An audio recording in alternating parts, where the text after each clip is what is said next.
We are now joined by Naomi Nicholas. She's a councillor with the Brokenhead Ojibway Nation. Naomi, I can't begin to imagine what the experience is like closer to Hunter's family and his story and what has been going on in Winnipeg the past few days. Tell us, have you been at all in touch with the family and what are they saying? Hi, good evening. Yes, I have been. I've been there since it first happened, since the tragedy first happened. And they held a vigil yesterday, and it was very hard because just prior to me speaking, I was given the opportunity to see him, and that's all I could see. So I was very tearful. Even now, like, I get choked up thinking about it. But I was able to, I got permission from the father. He asked me to say a few words on his behalf. He wants the entire world to know that he loved his son. And he's heavily grieving right now. But he wanted to know that he loved his son, and he had grandparents who loved him very much, an aunties who loved him very much. And he wanted me to share with the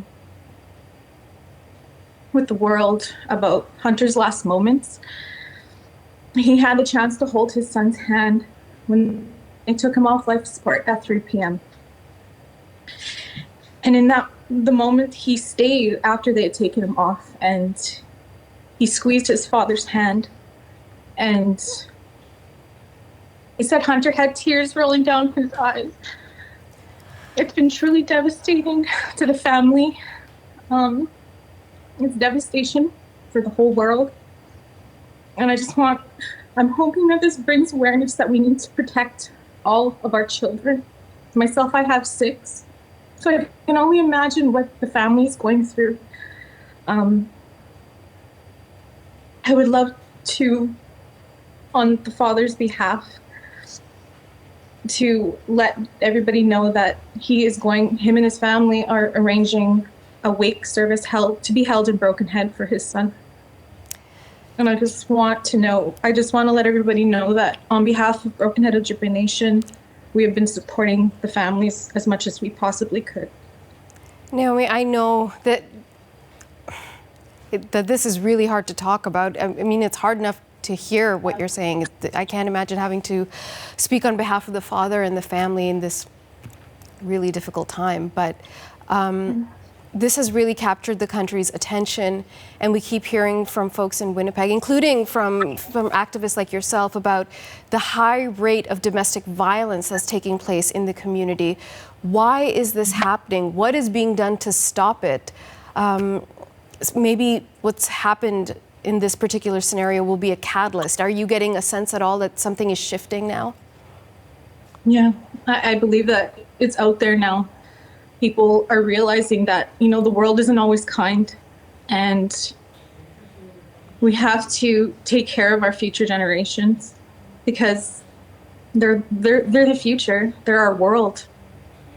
What do you think? Why is it so hard? We're hearing that it's disproportionately higher in certain communities in Winnipeg. Why is that happening, do you think?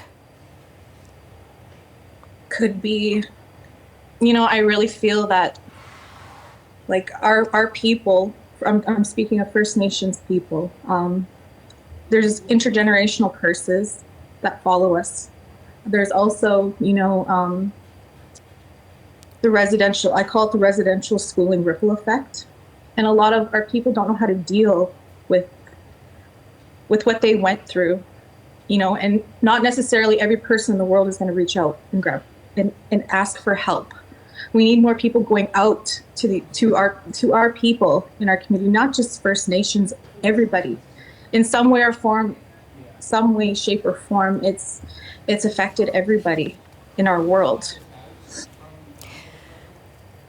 If we can, let's talk about Hunter's mother, because right now it is her on-again, off-again partner who has been charged in connection with with Hunter's death, or at least initially with his assault.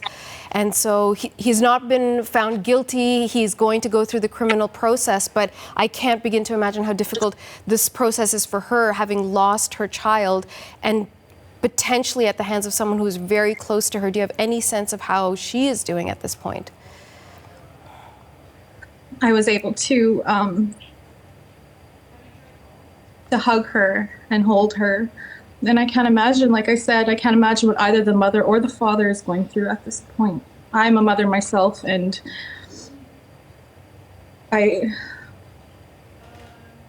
you have to I can't speak on her behalf, but I pray for the whole family. And I send my love and condolences. Yeah, I mean, as do we here in the newsroom, as does the entire country. I mean, this story's really gripped everyone's attention.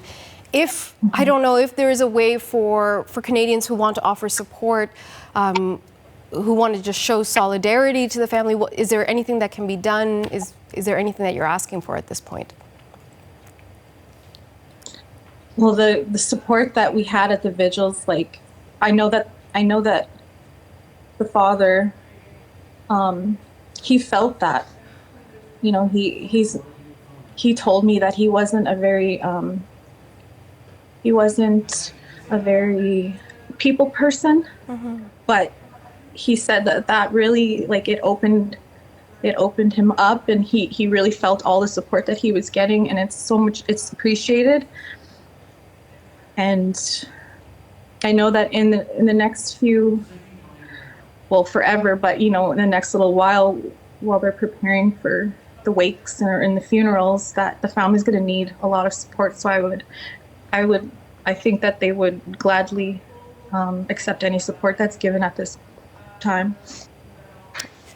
I'm sure the whole country is grieving right along with them. Naomi, I really want to thank you for your time. I know how difficult it was to talk about this. We really appreciate it. Okay. Miigwech. Miigwech to you. Naomi Nicholas is a councillor with Brokenhead Ojibway Nation.